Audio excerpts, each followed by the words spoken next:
I'm Jennifer Kongs. I'm the managing editor at Mother Earth News magazine, and today I'm going to give you a demo on how to make sauerkraut, which is one of the easiest ways to practice fermentation, a type of preservation that you can do in your home kitchen pretty much any time of the year.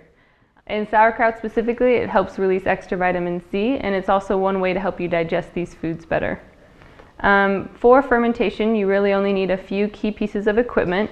You need the vegetables you're trying to preserve, such as cabbage, which we make into sauerkraut. You need a way to cut the vegetables, so a cutting board and a knife, or one specialized tool that can help make it easier is a mandolin, and I'll show you how to use that in just a bit.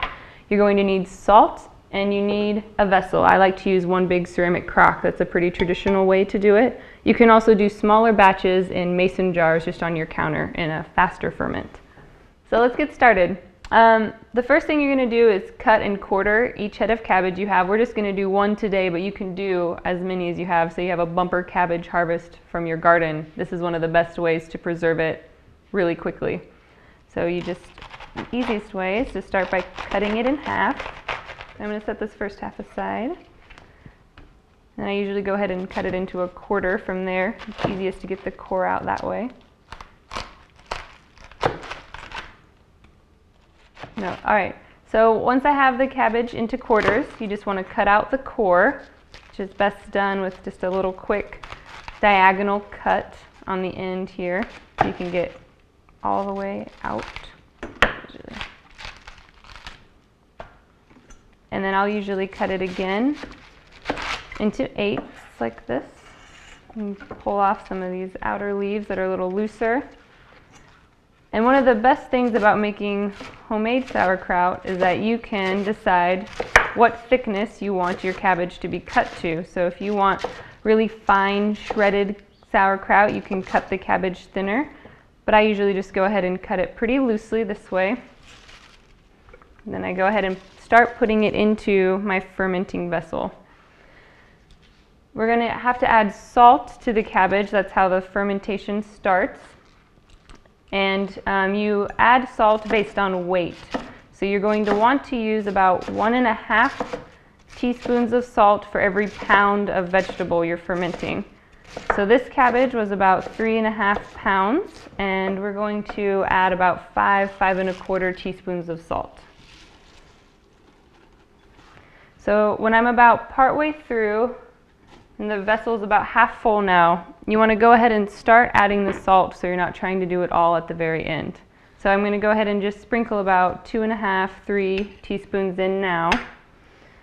So you're going to start rubbing the salt all into each of the shredded pieces of cabbage and really work it with your hands. You're going to want, the salt will break down the cabbage and let it release its natural inner water, its inner liquids. And by doing that, you'll eventually start to get some moisture on the cabbage, which is what you're going to use to keep it submerged under its own brine, basically. The juice from the cabbage that you're pulling out by macerating it with the salt. If you're having some troubles, there are tools that you can use to help with the cabbage process. I enjoy doing it by hand, but there are actually cabbage pounders that you can use when you're fermenting vegetables. You can even push on it like this and turn your hand on top of the cabbage and really start seeing some of the juices release. The whole texture of the cabbage is going to change. It's going to get very soft. It's not going to look as green anymore. It's going to start whitening.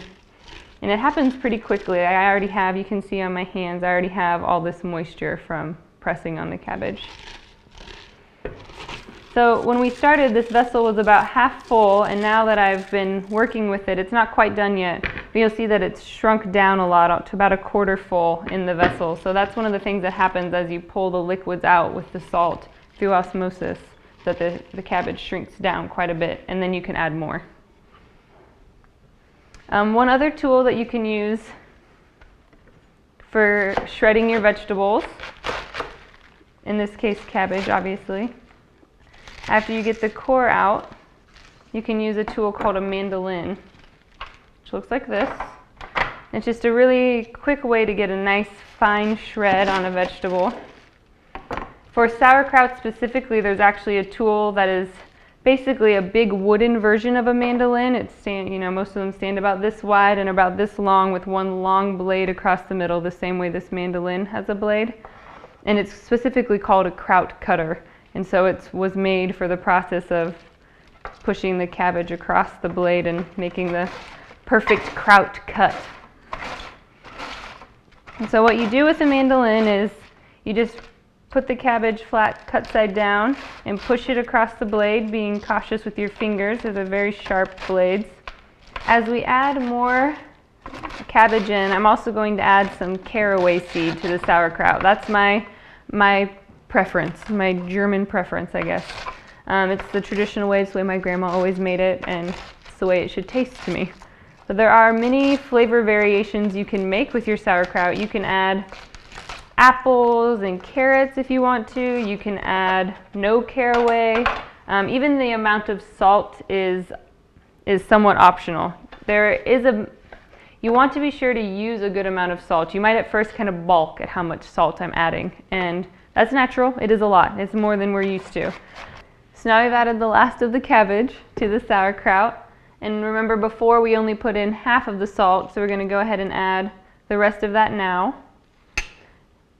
When you make sauerkraut or other fermented products, you might be surprised at how much salt is required, but the salt is really important for the texture, the flavor, and for the ultimate bacteria process. You want to make sure that you give an environment that's hospitable to the beneficial bacteria, but keeps away the bad bacteria, makes it inhospitable for those guys. You'll also notice from your homemade sauerkraut that the texture is going to be different. It's not necessarily going to be as soft as when you've bought it at the store, because again, that canning process is going to heat the cabbage, and the cabbage is going to get much softer from that heating process than it will when you actually just do this live fermentation. The flavor and the texture of the sauerkraut will change the longer you let it ferment. It will get more sour, it will get softer, it will continue to change the longer you let it ferment. So if you just want it to be a slightly fermented product, you can let it sit for as little as a week. If you want it to be very fermented, you can do large batches of sauerkraut that sit for months. About this much sauerkraut that we're doing today, I would taste it, but would probably eat it in about 2 weeks' time.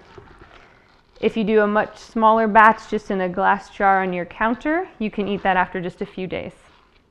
If you think of other vegetables you sometimes have a lot of from your garden, say you planted several rows of carrots and you have a whole bunch of them at once, or if you have a glut of apples, you can grate them into your ferments. Radishes make a really nice spicy ferment.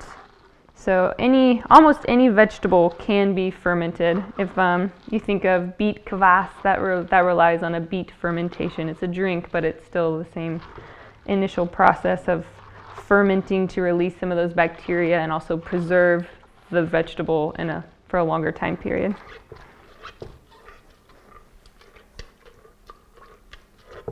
So all of this liquid is from the cabbage itself. I have not added any water, nothing. It's just the salt and the cabbage.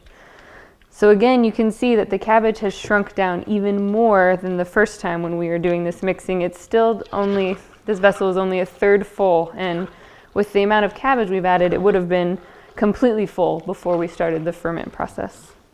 So all we need to do now is add a weight.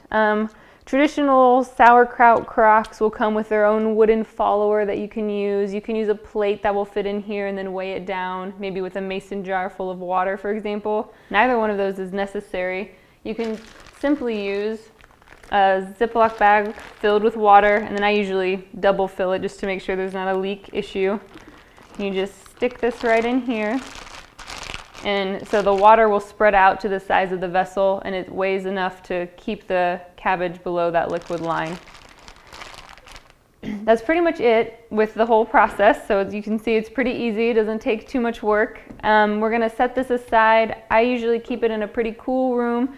You might not want to keep it in your main room. It has a strong scent usually as it's fermenting, and that's natural. It's normal for it to do that. So I usually keep it kind of in a room off to the side or in a closet, somewhere that has a pretty constant temperature. If it's cool in the room, say below 50 degrees, it's going to take longer to ferment. If it's 75 degrees or 80 degrees in the summer and you don't have air conditioning, like I don't at my house, then you're going to end up fermenting this pretty much more rapidly. So you're going to want to, after a few days, pull this bag or whatever weight you have on top of your sauerkraut off, do a little taste test and see where it's at and kind of get a judge for how long you're going to be leaving it. I usually check on it every 4 to 5 days, and then after that time, when it's where I like it, I go ahead and enjoy it. I pull it out of the crock, I put it into jars and just store it in the refrigerator. You might see some scum developing on the surface of the liquid. Scum is not really the best word. It's like a white brownish foam. Maybe that sounds a little nicer. And it's okay. That's natural. You can just skim that off and then maybe take off the very top layer of the cabbage when you go to eat it. Discard of those parts, and then the rest is still fine. You can eat the rest of it. If you don't like the texture of your cabbage or your sauerkraut when it's done, adjust the salt, adjust the time of fermentation. You're going to find what works best for you. And that's pretty much it. Thanks for joining me today, and for more specific fermentation and sauerkraut recipes, be sure and check out MotherEarthNews.com.